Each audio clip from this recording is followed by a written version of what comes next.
So what are these structures?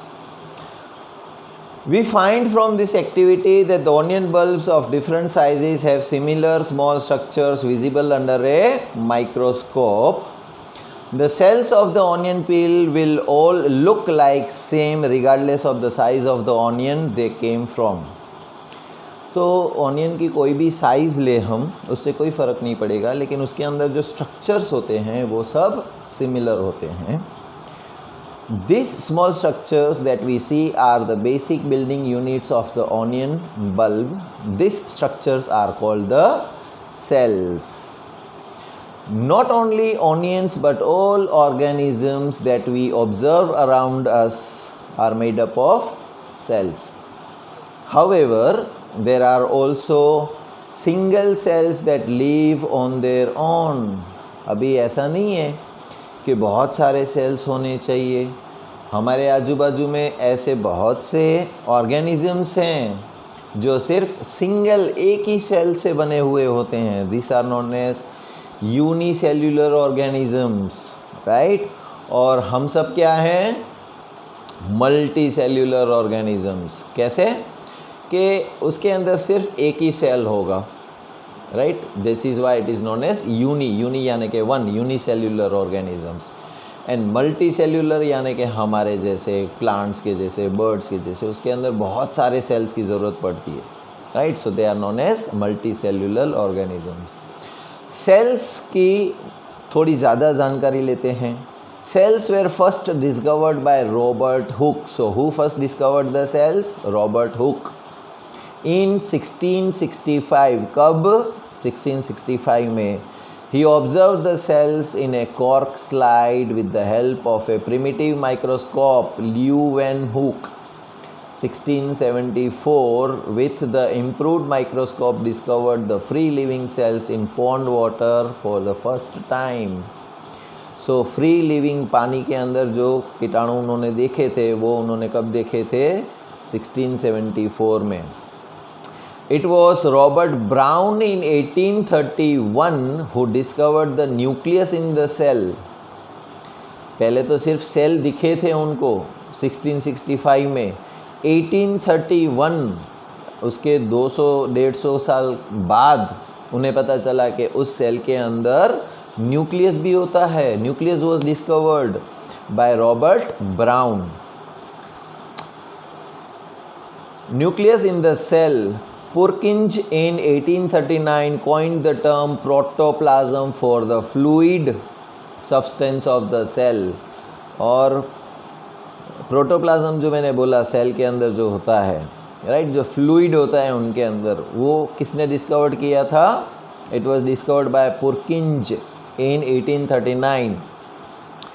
The cell theory that all the plants and animals are composed of cells and that the cell is the basic unit of life was presented by two biologists, Skeldon 1838 and Swan 1839. The cell theory was further expanded by Virchow in 1855 by suggesting that all cells arise from pre-existing cells.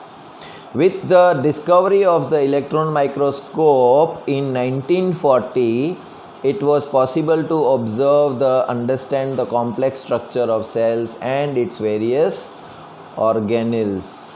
अभी देखो how this cell was discovered. पहले तो cell discovered हुआ, फिर उसके अंदर nucleus discovered हुआ, फिर उसके अंदर जो फ्लूइड होता है जो लिक्विड जैसा, राइट, उसको डिस्कवर्ड किया गया.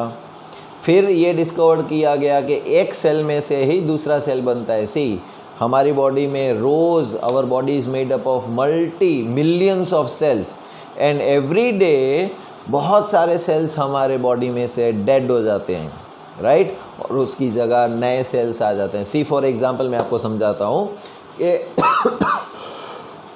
हमारे नाखून हैं, हमारे बाल हैं, राइट, वो किस चीज़ से बने हुए होते हैं? हमको पता है, वो सेल से बने हुए होते हैं.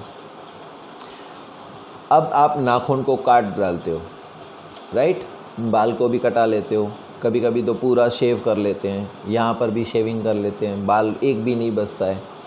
थोड़े दिन बाद देखोगे तो फिर से बाल आ जाते हैं. राइट। तो ये कैसे पॉसिबल हुआ? बिकॉज जैसे आपने एक फ्रूट लिया कोई भी, राइट, आपने फ्रूट खा लिया और बीज को तोड़ दिया, now there are no seeds. तो फ्यूचर में आपको जब वो प्लांट चाहिए तो आप नहीं ले सकते।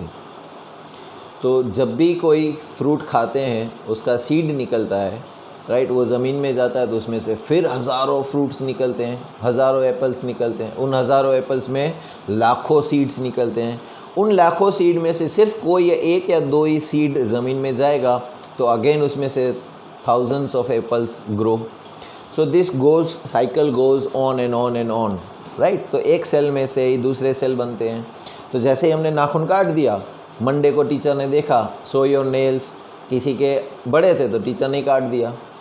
फिर नेक्स्ट वीक देखोगे तो फिर से वो बाल बाहर आ गए हैं, नाखून बाल कटा लिए तो 2 महीने बाद फिर बाल बढ़ जाते हैं तुम्हारे। सो हाउ दिस ग्रोज, क्योंकि गॉड ने एक चाबी भर के रख दी है ऑटोमेटिक कि एक सेल में से दूसरा सेल, दूसरे में से तीसरा, ये कंटिन्यूस। तो एक में से जब दूसरा बना तो पहला अपने आप ख़त्म हो जाएगा। फिर जब ये दूसरा बना है उसकी एक लाइफ स्पैन होती है, जब वो ख़त्म होगा उससे पहले नया आ जाएगा। तो this goes continuously, right. So all the things which we see around us is made up of cells and cells generate new cells। एक सेल में से दूसरे सेल बनते हैं और पुराने जो होते हैं वो डेड सेल्स हो जाते हैं तो निकल जाते हैं, right? The invention of magnifying lens led to the discovery of microscopic world. It is known that a single cell may constitute a whole organism in an amoeba। Amoeba जो होता है वो एक सिंगल सेल से बना होता है, जैसे पैरामोशियम एंड बैक्टीरिया भी है। This organisms are called unicellular, यानी कि उसके अंदर सिर्फ एक ही सेल होता है। On the other hand many cells group together in a single body and assume different functions in it to form the various body parts. अभी देखो मेरी आँख जो है वो सेल से बनी हुई है, नाक सेल से बना हुआ है, राइट। जीभ जो है वो भी सेल से बनी हुई है, लेकिन सबका काम अलग अलग है। जो जीभ का सेल होगा वही आँख में सेल नहीं होगा, लेकिन आँख के सेल में भी सेल वॉल होगी, प्रोटोप्लाज्म या साइटोप्लाज्म होगा और न्यूक्लियस होगा। Understood? Such as fungi, plants and animals, can we find out names of some more unicellular organisms? Every multicellular organism has some from a single cell. Cells divide to produce cells of their own kind. All cells thus come from pre-existing cells. तो पहले जो cell थे उसी में से नए sales बनते गए। सी आप अपना बचपन का फ़ोटो देखना, राइट, और अभी का फ़ोटो देखो तो ये चेंजेस आ गए। ये चेंजेस कैसे आए कि बचपन के जो सेल्स थे उसने नए सेल्स को जनरेट किया तो पुराने सेल्स डेड हो गए, फिर ये नए सेल्स ने और जनरेट किया तो पुराने। So this cycle goes on and on. हमारा चेहरा जो है वो हमारा not only shape but size also, right. हाथी का बच्चा कितना छोटा होता है, लेकिन सेल्स उसके अंदर ग्रो होते हैं, पुराने सेल्स डेड होते हैं, धीरे धीरे एक बड़ा हाथी बन जाता है। जैसे एक सीड होता है, जब उसको ज़मीन, पानी, सनलाइट, एयर, फर्टिलाइज़र मिलता है तो एक धीरे धीरे प्लांट बनता है, फिर एक बड़ा सा ट्री बन जाता है, राइट। तो वो उसी प्री एग्जिस्टिंग सेल में से ही आया। So whatever beings you see around they are all came from pre existing cells. उसकी एक बहुत डीप थियरी भी है जो हम बाद में पढ़ेंगे। Till two now let us stop here. What we have learned today, revise it, and I will send you the question and answer. You write it down and learn that. Goodbye.